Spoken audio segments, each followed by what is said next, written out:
Hello everyone, I once again welcome you on my channel. आज हम इस video में अपनी इकोनॉमिक्स की क्लास को कंटिन्यू करके चलेंगे और जानने की कोशिश करेंगे कि हमारे जो net factor income from abroad है, कल हमने इसके बारे में बात की थी कि net factor income from abroad किस किस चीज़ से मिलकर बना है। एक तो बना है factor income from abroad minus factor income to abroad. ठीक है, आई होप कि आपको याद होगा। तो हमने कल इस यहाँ तक जान लिया था। ठीक है, आज हम जानने की कोशिश करेंगे कि जो हमारे ये net factor income from abroad है, इसके कंपोनेंट्स कितने होते हैं। मतलब ये जो net factor income from abroad है, ये कितने डिफरेंट पार्ट से मिलके बना है।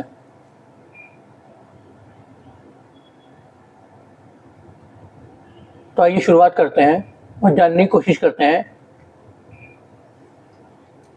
कि हमारे पास कितने डिफरेंट तरह के कंपोनेंट्स प्रेजेंट हैं इसके NFIA के। तो हमारे पास 3 कंपोनेंट्स प्रेजेंट हैं NFIA के, और वो कौन कौन से हैं। पहला तो है नेट कंपनसेशन, क्या बोला मैंने, नेट कंपनसेशन टू एम्प्लॉइज। दूसरा है net income from property and entrepreneurship.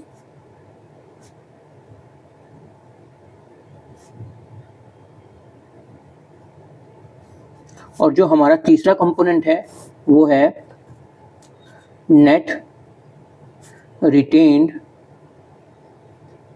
Earning.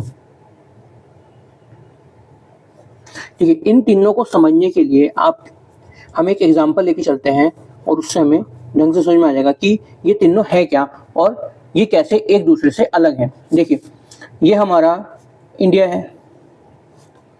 ठीक है, अब हम इंडिया के क्या करते हैं, तीन अलग अलग लोग लेते हैं। मान लीजिए एक ये पर्सन है जो अमेरिका में जाके क्या कर रहा है, काम कर रहा है। क्या काम कर रहा है, अमेरिका में जाके ये काम कर रहा है।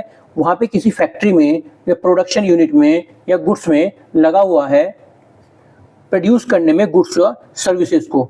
तो जब ये वहाँ पे गुड्स और सर्विसेज प्रोड्यूस करेगा तो ये वहाँ पे क्या देगा, अपनी फैक्टर सर्विसेज देगा।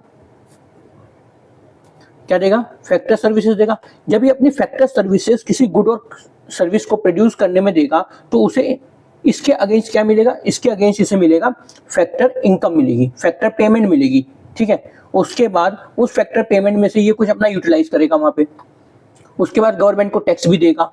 तो कुछ पोर्शन जो इसका बचेगा, कुछ पोर्शन इसका बचेगा और उसमें से भी कुछ पोर्शन जो ये अपने भारत देश में भेजेगा या जहाँ का भी वो रहने वाला है वहाँ भेजेगा, तो उसे बोलते हैं हम नेट कंपनसेशन टू एम्प्लॉइज। क्या बोलते हैं, नेट कंपनसेशन टू एम्प्लॉइज। ये होता है हमारा नेट कंपनसेशन टू एम्प्लॉइज।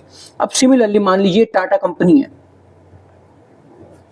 इसने लंदन में, मान लीजिए चाइना में इसके पास कोई प्रॉपर्टी है। क्या है, टाटा कंपनी के पास चाइना में प्रॉपर्टी है और उस प्रॉपर्टी को टाटा कंपनी ने किसी एक फर्दर कंपनी को, अदर कंपनी को लीज पे दे रखा है। तो उसके अगेंस्ट जो उसे प्रॉफिट होगा तो उसे बोलते हैं हम net income from property and entrepreneurship.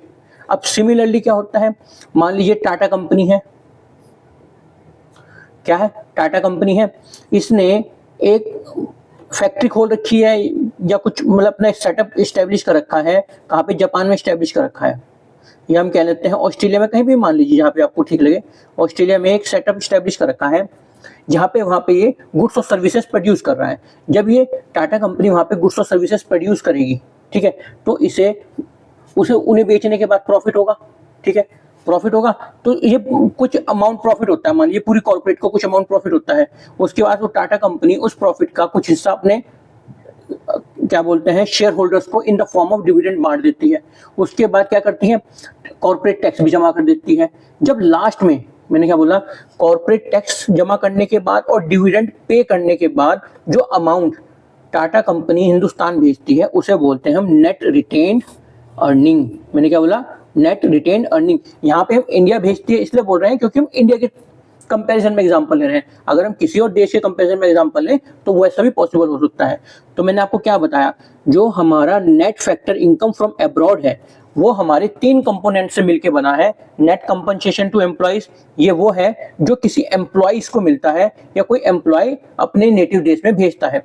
और ये net income from property and entrepreneurship, ये वो पार्ट है जब हम किसी प्रॉपर्टी से अर्न करते हैं। और तीसरा नेट रिटेन अर्निंग क्या है, जब कोई गुड्स और सर्विसेज प्रोड्यूस होती हैं उसके बाद उसमें हम प्रॉफिट जनरेट करने के बाद कॉर्पोरेट टैक्स भी जमा कर देते हैं, डिविडेंड भी पे कर देते हैं, जो बचता है वो हम अपनी नेटिव कंट्री में भेजते हैं, तो वो कहलाता है नेट रिटेन अर्निंग। तो आई होप कि आपको समझ में आ गया होगा। चलिए आगे चलते हैं और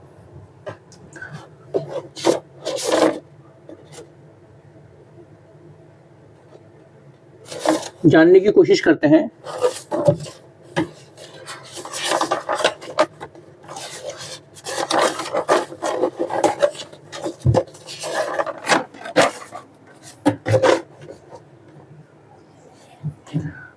अपनी डोमेस्टिक इनकम और नेशनल इनकम के बारे में। ठीक है, अब जो नया हम इसमें सीखेंगे वो है what is domestic income and what is national income.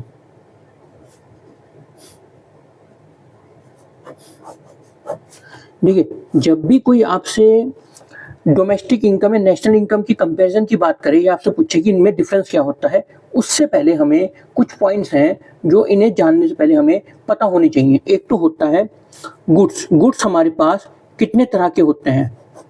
Goods हमारे पास कितने तरह के होते हैं? किसके बेसिस पे? On the basis of usage. Use के बेसिस पे। तो यूज के बेसिस पे हमारे पास जो गुड्स होते हैं वो 2 तरह के होते हैं। एक तो होता है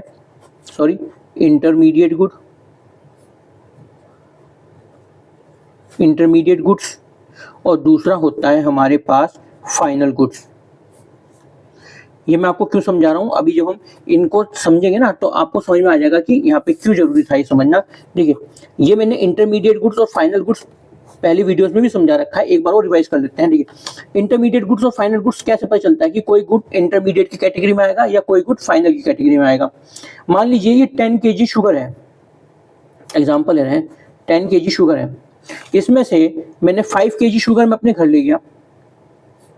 ये किसी शॉपकीपर के पास है, ठीक है, ये किसी शॉपकीपर के पास 10 kg शुगर है, उसमें से मैंने 5 kg शुगर अपने हाउस होल्ड ले गया, मैं अपने घर ले गया। और इसमें तो बची 5 kg शुगर एक स्वीट शॉप ओनर ले गया,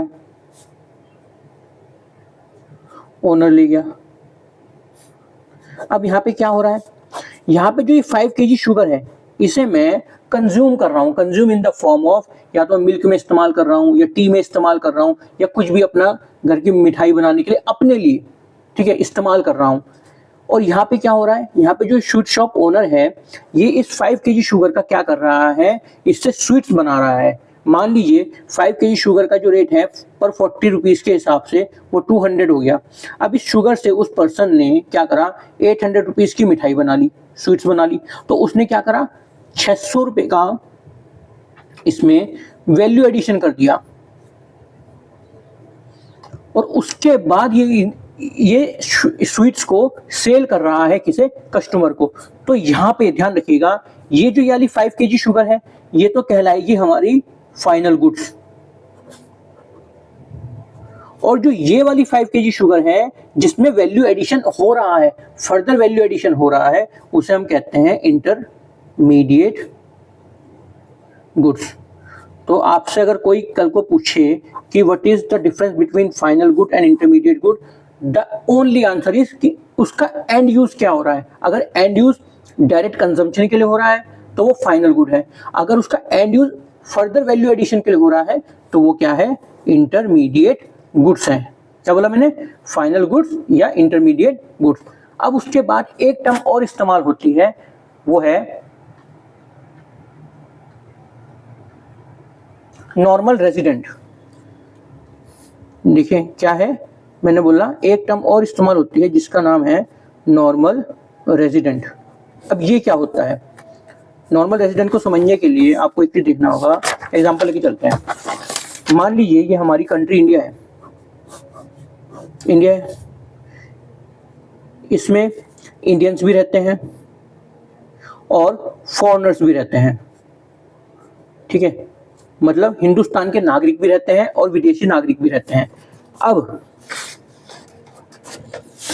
हिंदुस्तान का नागरिक तो परमानेंट यहाँ का नागरिक हो गया, मतलब यहीं पर रह रहा है, पर जो ये फॉरेनर्स हैं, इन फॉरेनर्स को भी हम दो पार्ट में डिवाइड कर सकते हैं। पहला पार्ट जो 1 साल से कम रह रहा है, लेस देन 1 ईयर, और दूसरा मोर देन 1 ईयर। ठीक है, क्या बोला मैंने आपको, फॉरेनर्स जो 1 साल से ज्यादा रह रहे हैं, हमें यहाँ पे एम्फेसाइज करना है मोर देन 1 ईयर के लिए। ठीक है, नॉर्मल रेजिडेंट को, या नॉर्मल रेजिडेंट के बारे में जानने के लिए कि नॉर्मल रेजिडेंट वो रेजिडेंट होता है, एक पार्ट ये है, एक रिक्वायरमेंट ये है कि वो 1 साल से ज्यादा किसी पर्टिकुलर देश में रहे। क्या बोला मैंने, किसी पर्टिकुलर देश में रहे, मतलब अगर इंडिया की बात कर रहे हैं तो कोई बाहर का नागरिक अगर हिंदुस्तान में 1 साल से ज्यादा रहता है तो वो नॉर्मल रेजिडेंट की कैटेगरी में आएगा, एक भाग है। अब दूसरा क्या है कि दूसरी चीज जो हमें रिक्वायरमेंट है कि उसका इकोनॉमिक इंटरेस्ट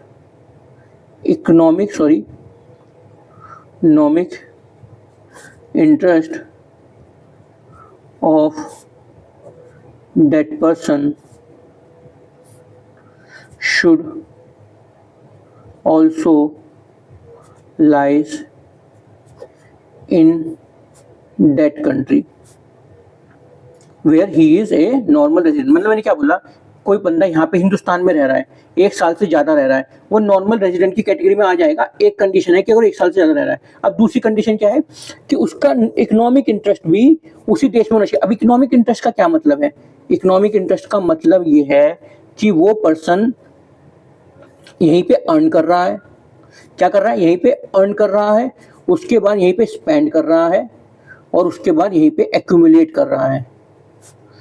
तो अर्निंग भी यहीं पे हो रही है उस पर्सन की, स्पेंडिंग भी यहीं पे हो रही है, और एक्यूमुलेशन भी अगर उसका यहीं पे हो रहा है, और वो 1 साल से ज्यादा रह रहा है, तो वो नॉर्मल रेजिडेंट की कैटेगरी में आ जाएगा। और आपको एक चीज और ध्यान रखनी है, नॉर्मल रेजिडेंट जो होते हैं वो इंडिविजुअल भी हो सकता है और एक इंस्टीट्यूशन भी हो सकता है। क्या बोला मैंने आपको, जो हमारा नॉर्मल रेजिडेंट है वो एक पर्टिकुलर इंडिविजुअल भी हो सकता है और इंस्टीट्यूशन भी हो सकता है। तो अब हम समझते हैं कि डोमेस्टिक इनकम और हमारी नेशनल इनकम में क्या फर्क होता है और ये कैसे एक दूसरे से अलग होते हैं। तो आइए देखिए, डोमेस्टिक इनकम क्या होती है।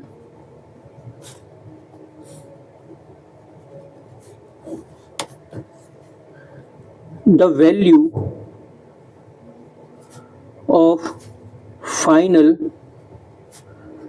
goods and services produced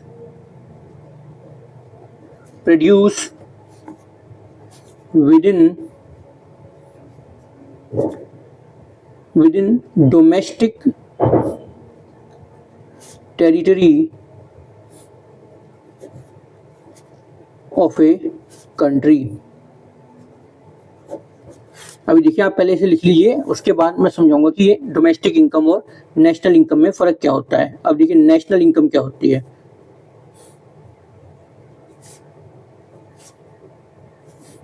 it is a national concept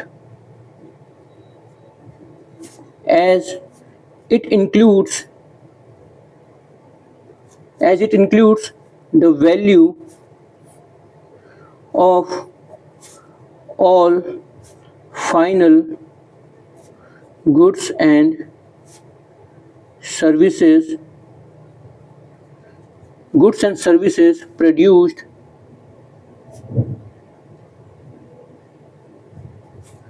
in the entire world, in the entire world. अब यहाँ पे सेकेंड लाइन आपको ज्यादा क्लियर कर पाएगी क्या है इसमें फर्क। It considers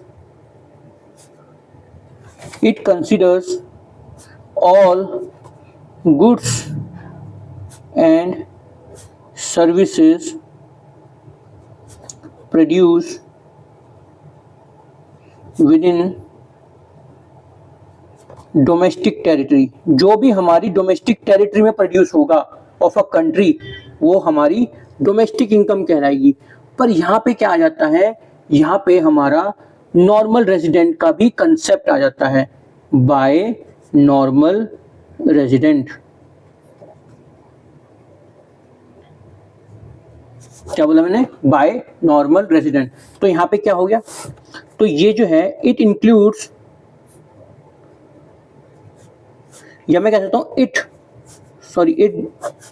does not includes what, NFIA। NFIA मतलब क्या है, net factor income from abroad. क्या बोला मैंने, net factor income from abroad.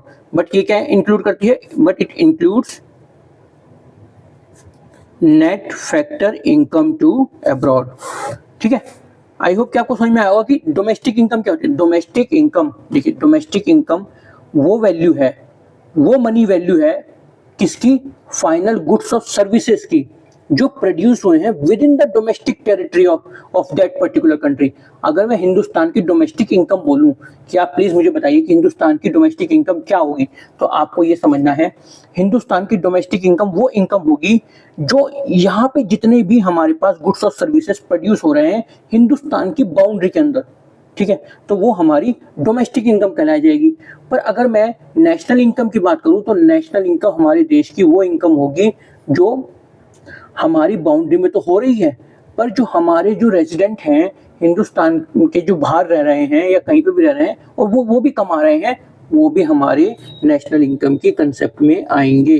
तो नेशनल इनकम इंक्लूड करता है net factor income from abroad, whereas domestic income इसे एक्सक्लूड कर देता है। तो अगर मैं आपसे पूछूं कि हम ये जो है क्या बोलते हैं डोमेस्टिक इनकम, ये कौन सी इकोनॉमी में देखते हैं, कौन सी इकोनॉमी में, मैंने आपको पहले ही बताया है हमारे पास तीन जो सेक्टर्स ऑफ इकोनॉमी हैं, वो हमारे पास तीन डिफरेंट सेक्टर्स ऑफ इकोनॉमी हैं। क्या कहते हैं, सेक्टर्स ऑफ जो इकोनॉमी है हमारे पास, वो हमारे पास तीन है। पहला तो है two sector economy. Two sector economy में क्या होता है, कोई बताएगा, मैंने कल भी समझाया था। दूसरा है थ्री सेक्टर इकोनॉमी,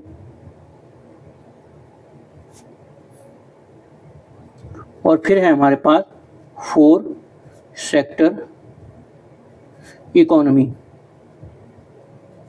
देखिए, टू सेक्टर इकोनॉमी वो इकोनॉमी होती है जिसमें खाली फर्म होती है हमारी, और हमारे पास क्या होते हैं, हाउस होल्ड्स होते हैं। ठीक है, फर्म हमारी गुड्स और सर्विसेज प्रोड्यूस करती है और हाउस होल्ड्स हमारे फैक्टर ऑफ सर्विसेज प्रोवाइड करते हैं, जो गुड्स और सर्विसेज को बनाने में मदद करते हैं। वेरएस थ्री सेक्टर इकोनॉमी में क्या होता है, थ्री सेक्टर इकोनॉमी में फर्म और हाउस होल्ड के साथ गवर्नमेंट का भी एडिशन हो जाता है, जो क्या काम करती है, एज अ रेगुलेटरी अथॉरिटी की तरह काम करती है, एज अ क्या बोलते हैं टैक्स लिविंग अथॉरिटी की तरह काम करती है, बहुत सारे काम होते हैं। तो थ्री सेक्टर इकोनॉमी में क्या होता है, हमारे पास गवर्नमेंट भी ऐड हो जाती है।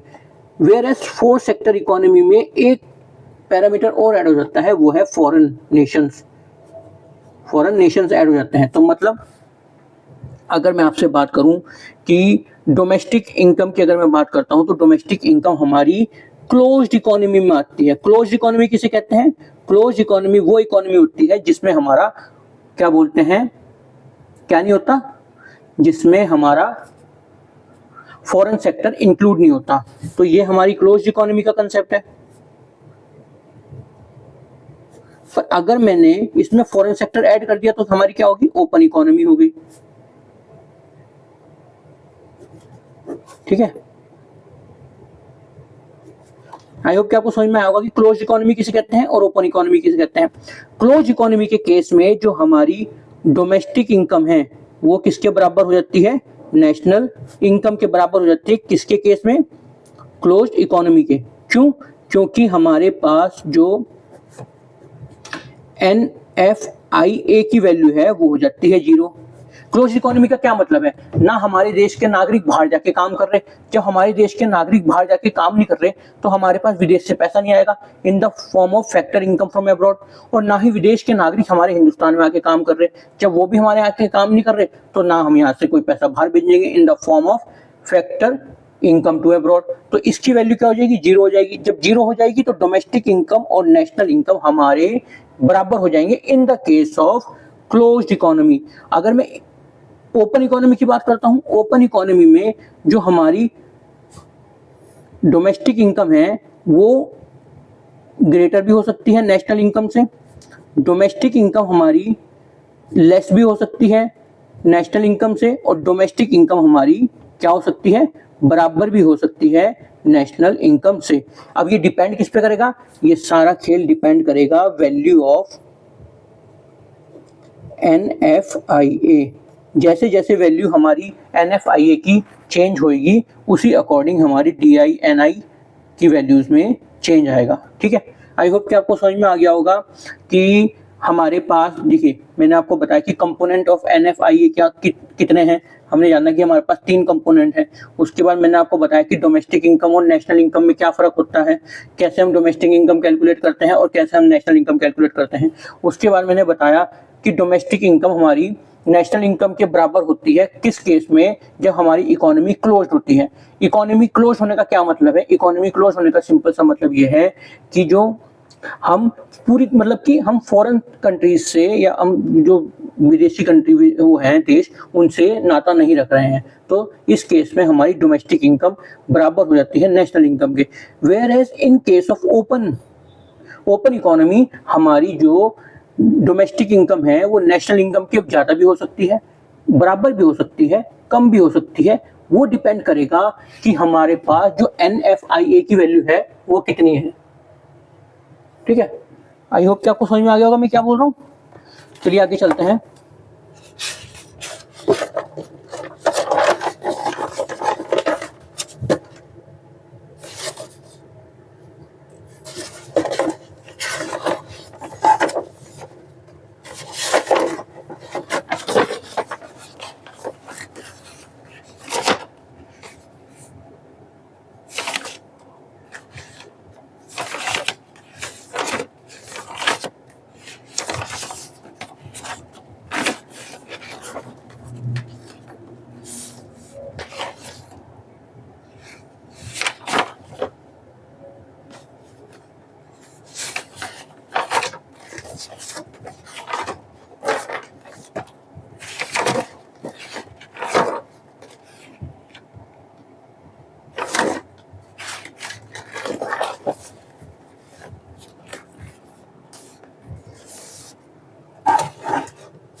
आइए अब हम जानते हैं कि हम अपनी बात कर रहे हैं कि अभी हमने बात करी कि डोमेस्टिक इनकम,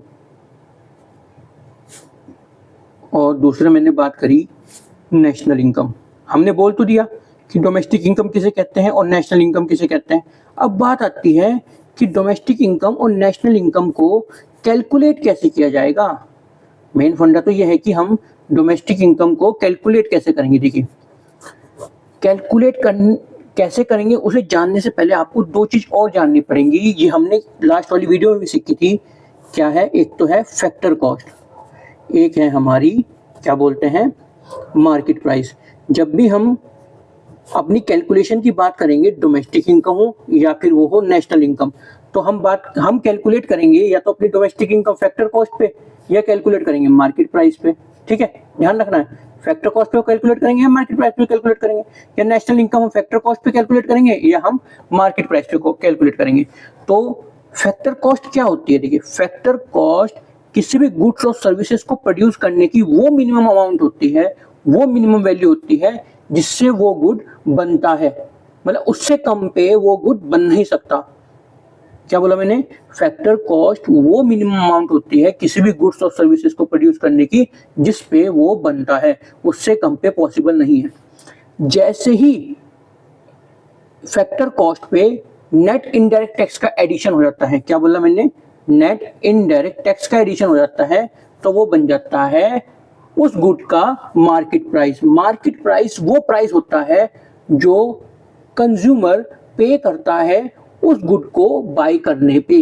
मैंने क्या बोला, मार्केट प्राइस वो प्राइस होता है, मार्केट प्राइस वो प्राइस होता है किसी भी गुड्स और सर्विसेज का जो कंज्यूमर पे करता है उस गुड को बाय करने में। ठीक है, अब यहाँ पे नेट इनडायरेक्ट टैक्स में क्या क्या आता है, हमने कल भी बात करी थी। एक तो आता है indirect tax,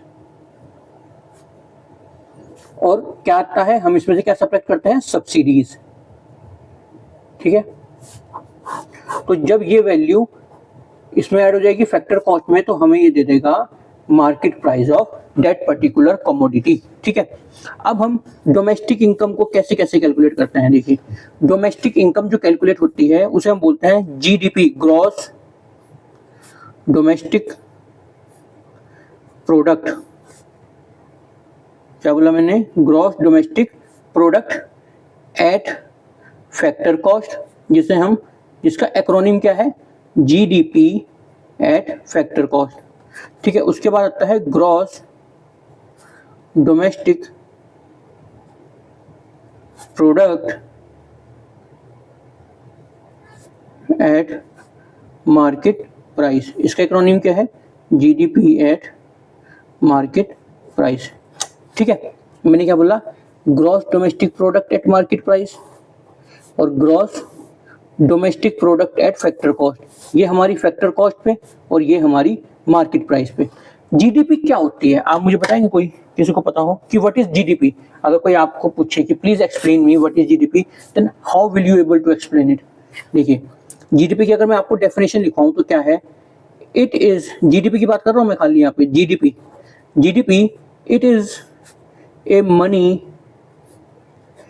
value of all goods and services produced within the domestic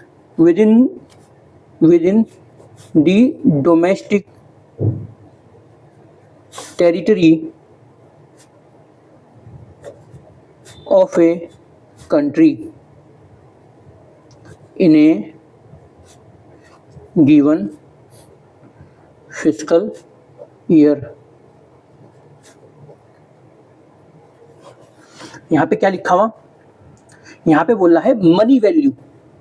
यहाँ पे एक ये जो वर्ड इस्तेमाल हुआ है मनी वैल्यू, देखिए हमारे देश में फोन भी प्रोड्यूस हो रहे हैं, कार्स भी प्रोड्यूस हो रही हैं, ठीक है, फ्रूट्स भी प्रोड्यूस हो रहे हैं, वेजिटेबल भी प्रोड्यूस हो रहे हैं। अब हम अगर कल को हम जीडीपी कैलकुलेट करने लगे तो हम ये थोड़ा बोलेंगे कि हमने 100 मोबाइल प्रोड्यूस करे हैं, 1000 कार प्रोड्यूस करी हैं, या हमने सर्विस ऐसे प्रोड्यूस करी है। हम उन्हें जब भी कैलकुलेट करते हैं तो हम उनकी मनी वैल्यू कैलकुलेट करते हैं। मान लीजिए हम कहते हैं कि हमने 10 लाख की कार प्रोड्यूस की है, 50 लाख के फ़ोन प्रोड्यूस किए हैं, तो यहाँ पे क्या बोल रहा है कि मनी वैल्यू, मैंने यहाँ पे एक वर्ड को एम्फेसाइज किया है कि money value of all goods and services produced with in the domestic territory. यहाँ पे डोमेस्टिक टेरिटरी का वर्ड इस्तेमाल हुआ है, domestic territory of a country in a given fiscal year. अब ये वर्ड है फिस्कल ईयर। फिस्कल ईयर क्या होता है, देखिए हमारे पास जो कैलेंडर है, क्या बोला मैंने, कैलेंडर है, वो 2 पार्ट में है, मतलब मान लीजिए 2 उसमें, एक तो होता है हमारे पास कैलेंडर ईयर जिसे हम ग्रिगोरियन कैलेंडर भी बोलते हैं, और एक होता है फिस्कल ईयर। जो हमारा कैलेंडर ईयर होता है वो 1 जनवरी से स्टार्ट होता है। क्या बोला मैंने आपको, कब स्टार्ट होता है, 1 जनवरी से स्टार्ट होता है और 31 दिसंबर को जाके खत्म होता है। 1 जनवरी से स्टार्ट होता है, 31 दिसंबर को जाके खत्म होता है। पर जो ये हमारा फिस्कल ईयर है ये 1 अप्रैल से स्टार्ट होता है और खत्म होता है 31 मार्च को। ठीक है, आई होप कि आपको समझ में आ गया होगा। तो जीडीपी क्या होता है? GDP is the money value of all goods and services produced with in the domestic territory of a country in a given fiscal year. अब अगर हम जीडीपी को फैक्टर कॉस्ट पे कैलकुलेट कर रहे हैं तो वो अलग कंसेप्ट है। अगर हम जीडीपी को मार्केट प्राइस पे कैलकुलेट कर रहे हैं तो मार्केट प्राइस क्या होगा? जीडीपी का मार्केट प्राइस होगा GDP at factor cost plus net indirect taxes जो गवर्नमेंट के द्वारा उस पे लगाए जाएंगे। ठीक है, जीडीपी एट फैक्टर कॉस्ट तो हो गया। अब जीडीपी अगर मुझे एट मार्केट प्राइस कैलकुलेट करनी है तो मैं क्या करूंगा? जीडीपी एट फैक्टर कॉस्ट पे नेट इनडायरेक्ट टैक्सेस ऐड कर दूंगा। क्या बोला मैंने? नेट इनडायरेक्ट टैक्सेस ऐड कर दूंगा। सिमिलरली यहाँ पे एक कंसेप्ट और आता है डोमेस्टिक इनकम को कैलकुलेट करने का, वो है नेट डोमेस्टिक प्रोडक्ट। पहला क्या था? Gross domestic product. अब ये क्या है? Net domestic product. और ये भी हम दो उस पे कैलकुलेट करते हैं, एक फैक्टर कॉस्ट पे कैलकुलेट करते हैं, एक हम एट मार्केट प्राइस पे कैलकुलेट करते हैं। अब आपको ये जानना है कि कैसे जीडीपी जो है हमारी एनडीपी से डिफरेंट है। नेट डोमेस्टिक प्रोडक्ट को हम कैसे किससे रिप्रेजेंट करते हैं? एनडीपी से। एक्रोनिम जो है इसका वो है एनडीपी। ठीक है, तो ये कैसे डिफरेंट है? तो आपको ये चीज ध्यान रखनी है, जो यहाँ पे हमारा जीडीपी में, मैंने क्या बोला, जो ये जीडीपी है उसमें जो ये जी है ये है ग्रॉस। क्या है? ग्रॉस। और ग्रॉस का मतलब है कि इसमें जो हमने ऐड कर रखा है, इसमें जो हमने इंक्लूड कर रखा है वो क्या है? इसमें इंक्लूड होता है डेप्रिसिएशन।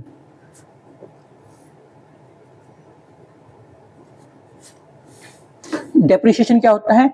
डेप्रिसिएशन वो वैल्यू होती है फिक्स्ड एसेट की। मैंने क्या बोला?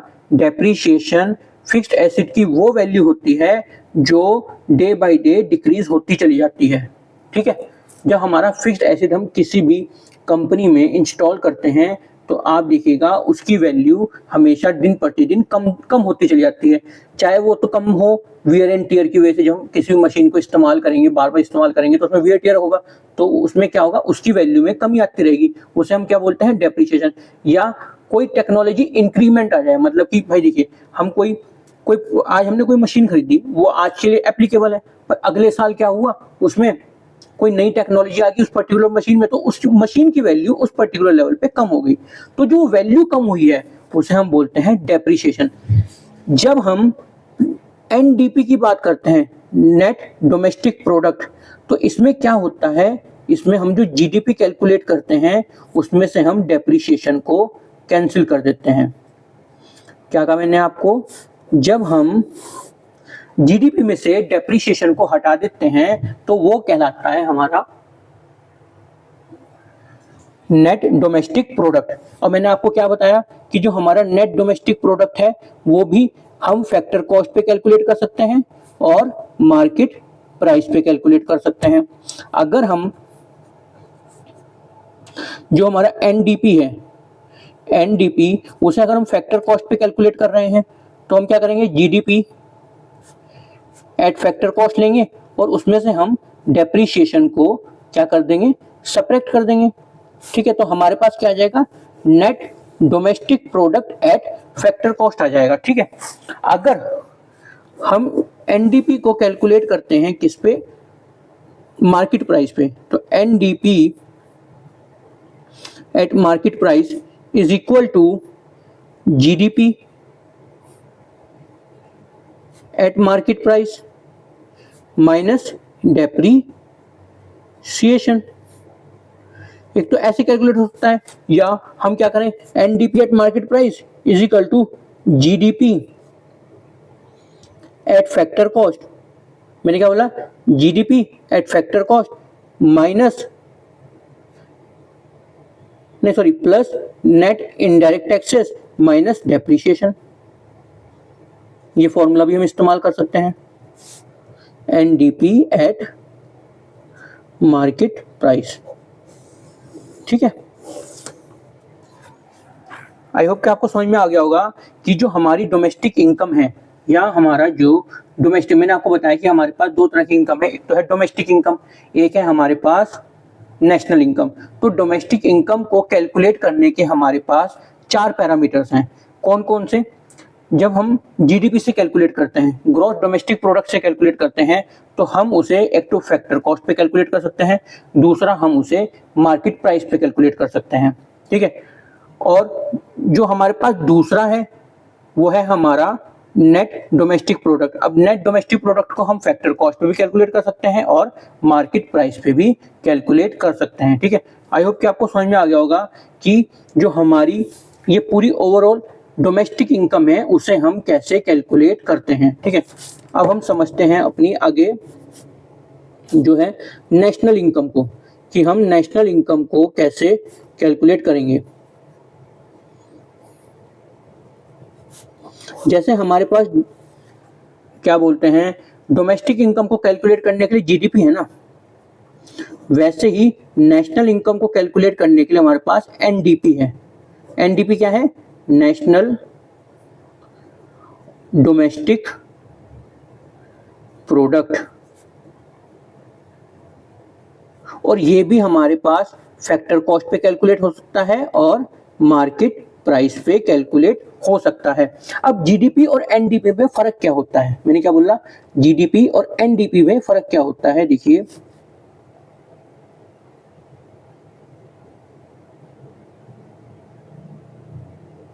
नेशनल डोमेस्टिक प्रोडक्ट,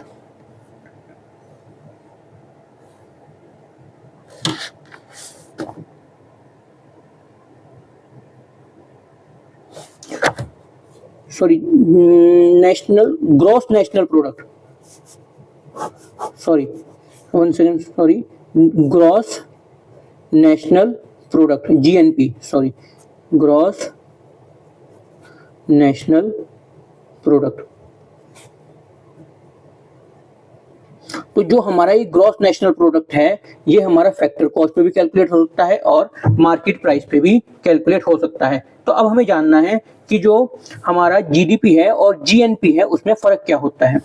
मैंने आपको पहले भी बताया कि डोमेस्टिक इनकम जो है वो टेरिटरी पे डिपेंड करती है। किस पे डिपेंड करती है? Territory of a country. Whereas जो हमारी नेशनल इनकम है, नेशनल इनकम किस पे डिपेंड करती है? वो डिपेंड करती है नॉर्मल रेजिडेंट पे। अब ये नॉर्मल रेजिडेंट हमारे कहीं पे भी हो सकते हैं। तो ये क्या ऐड कर लेती है? ये ऐड कर लेती है NFIA। ठीक है, तो अगर कोई कल आपसे पूछे कि भाई जीएनपी को आप हमें डिफाइन करके बताएं, तो जीएनपी क्या है? It is the money value of all final goods and services. It is the money value of all final goods and services produced by normal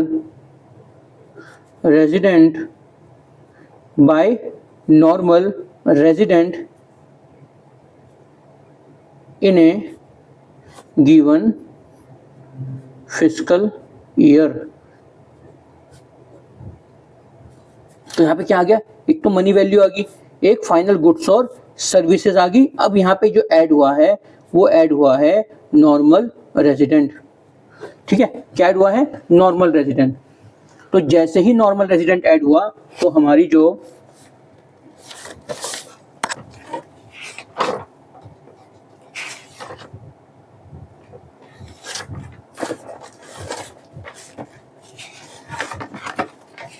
gross national product है उसकी वैल्यू क्या हो गई, वो हम कैसे लिखेंगे? देखिए, तो gross national product at factor cost तो सेम ही रहेगा, but gross national product at market price will be equal to gross national product at factor cost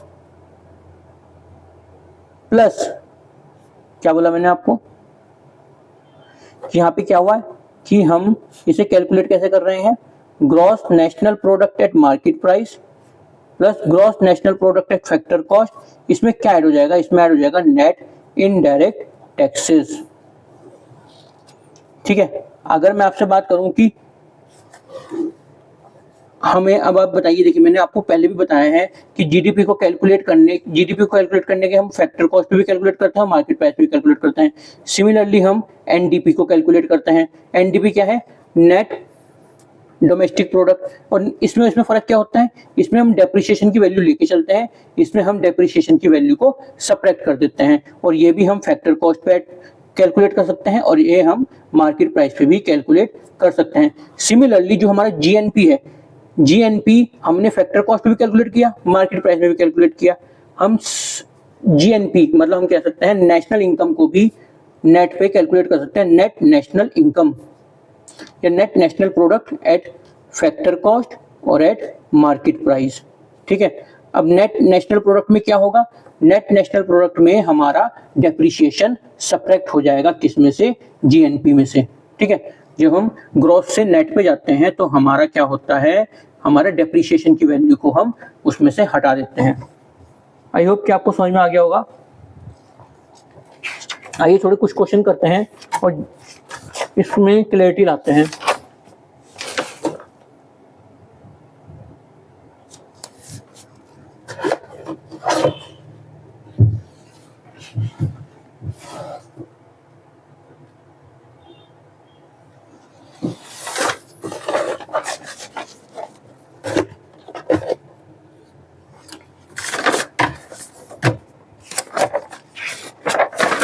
देखिए ये क्वेश्चन है हमारे पास, क्या हमें कैलकुलेट करना है, कैलकुलेट डोमेस्टिक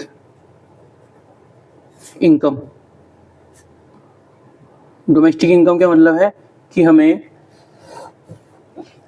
और मैं कह सकता हूं कि हमें कैलकुलेट करके बताइए net domestic product at factor cost पे कैलकुलेट करनी है। और हमें दिया क्या क्या है, हमें दिया क्या क्या गया है, हमें दिया गया है gross national product at market price which is equal to 6000। Subsidies हमें दे रखी हैं, वो क्या है, उसकी वैल्यू है 200। डेप्रिसिएशन की वैल्यू हमें दे रखी है, उसकी वैल्यू कितनी है, 100। हमें दे रखा है NFIA भी दे रखा है, उसकी वैल्यू है कितनी, 400। और उसके बाद हमें इनडायरेक्ट टैक्स की वैल्यू भी दे रखी है और वो है कितनी, 300। और हमसे पूछा क्या है, देखिए हमसे पूछा गया है कि आप हमें कैलकुलेट करके बताएं net domestic product at factor cost, और दिया क्या है, gross national product at market price. अब इससे हमें ये कैलकुलेट करना है, तो हम सबसे पहले क्या करेंगे, हम gross national product at market price में से हम NFIA की वैल्यू निकाल देंगे, जिससे हमारे पास क्या आ जाएगा, GDP एट मार्केट प्राइस आ जाएगी। क्या आ जाएगी, जब हम नेशनल इनकम में से अपनी net factor income from abroad को माइनस कर देते हैं तो हमारे पास क्या आ जाता है, वो वैल्यू आ जाती है money value of all the goods and services जो हमारी डोमेस्टिक टेरिटरी पे प्रोड्यूस हुए हैं। तो हमारे पास इसकी वैल्यू दे रखी है, वो कितनी है, 6000। इसमें से जो हम NFIA को माइनस कर देंगे 400 को, तो कितना आ जाएगा, 5600। ठीक है, अब हमें पूछा क्या गया है, हमें पूछा गया है GDP एट मार्केट प्राइस नहीं पूछा है, हमसे पूछा है NDP एट फैक्टर कॉस्ट। ठीक है, NDP एट फैक्टर कॉस्ट पूछा है, पर हम क्या करते हैं, GDP एट मार्केट प्राइस को पहले हम फैक्टर कॉस्ट में कन्वर्ट कर देते हैं। किसी भी चीज को फैक्टर कॉस्ट में कन्वर्ट करने के लिए क्या करना होता है, हमें उसमें से नेट इनडायरेक्ट टैक्सेस को माइनस करना होता है। तो इस वैल्यू में से जब मैं नेट इनडायरेक्ट टैक्स को माइनस करूंगा, और वो कितना दे रखा है हमें, नेट इनडायरेक्ट टैक्स कितना क्या होता है, नेट इनडायरेक्ट टैक्स क्या होता है, इनडायरेक्ट टैक्स माइनस सब्सिडी, तो कितना आ गया, 100 आ गया। अब मैं 5600 में से जब 100 को माइनस करूंगा तो कितना आएगा, 5500। ठीक है, क्या आ गया, 5500 आ गया हमारे पास। तो हमारे पास अब क्या आ गई, GDP एट फैक्टर कॉस्ट। अब पर हमें चाहिए क्या, NDP eight factor cost. NDP at factor cost निकालने का फंडा क्या है? देखिए मैंने आपको बताया था जी यहाँ पे ग्रॉस को रिप्रेजेंट करता है। किसे रिप्रेजेंट करता है? ग्रॉस को। और ग्रॉस से जैसे ही हमें नेट पे जाना है, नेट का क्या मतलब है? हमें उसमें से क्या माइनस करना है? डेप्रीशिएशन माइनस करना है। तो इस वैल्यू में से 5500 में से जैसे ही मैं डेप्रीशिएशन की वैल्यू माइनस कर दूंगा तो मेरे पास क्या आ जाएगा? मेरे पास आ जाएगा NDP at factor cost, national नहीं सॉरी हाँ नेट डोमेस्टिक प्रोडक्ट, मैंने क्या बोला? Net domestic product at factor cost. ये हमारे पास वैल्यू आ गई किसकी? Net domestic product at factor cost. अब एक क्वेश्चन और लेते हैं और समझते हैं। देखिए हमें दे रखा है कि हमने उनसे पूछा है कि कैलकुलेट नेशनल इनकम, कैलकुलेट क्या? नेशनल इनकम, और मैं कह सकता हूं NNP eight factor cost. NNP मतलब नेट नेशनल प्रोडक्ट, क्या बोला मैंने? Net national product at factor cost calculate करनी है। और हमें दे क्या क्या रखा है, ध्यान रखिए। हमें एक दे रखा है जीडीपी एट मार्केट प्राइस दे रखा है जो कि है 5500। हमें इनडायरेक्ट टैक्स दे रखा है जो कि है कितना? 120। हमें एनएफआईए की वैल्यू दे रखी है जो कि है कितनी? जो कि है कितनी? एनएफआईए की वैल्यू वो है -100। हमें सब्सिडी भी दे रखी है, सब्सिडीज दे रखी हैं वो है 70। हमें नेट इनडायरेक्ट टैक्सेस जो हमने निकाला था, कैसे निकाला था? 120 माइनस सब्सिडीज कितनी है? 70, जो आ जाएगा हमारे पास 50। और डेप्रीशिएशन भी हमें दे रखा है, और डेप्रीशिएशन कितना है? डेप्रीशिएशन की वैल्यू है 300। और हमें निकालने का, हमें क्या दे रखा है? जीडीपी एट मार्केट प्राइस दे रखी है, पर हमें निकालना क्या है? NNP eight factor cost. अब देखते हैं कैसे निकालते हैं हम। देखिए सबसे पहले हम क्या करते हैं? एनडीपी एट मार्केट प्राइस निकालते हैं।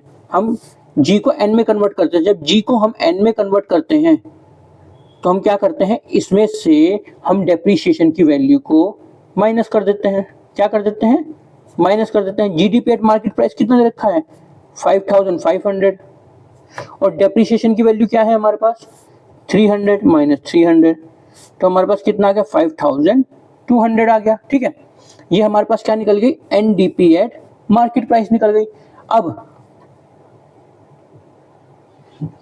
जब हम एनडीपी में, मैंने क्या बोला? ये हमारे पास नेट डोमेस्टिक प्रोडक्ट है। जैसे ही हम नेट डोमेस्टिक प्रोडक्ट में एनएफआईए की वैल्यू को ऐड कर देते हैं, क्या बोला मैंने? जब हम net domestic product at market price पे हम क्या कर देंगे? ऐड कर देंगे किसे? एनएफआईए की वैल्यू को। तो हमारे पास क्या आ जाएगा? हमारे पास आ जाएगा net national product at market price. और वो क्या होगा?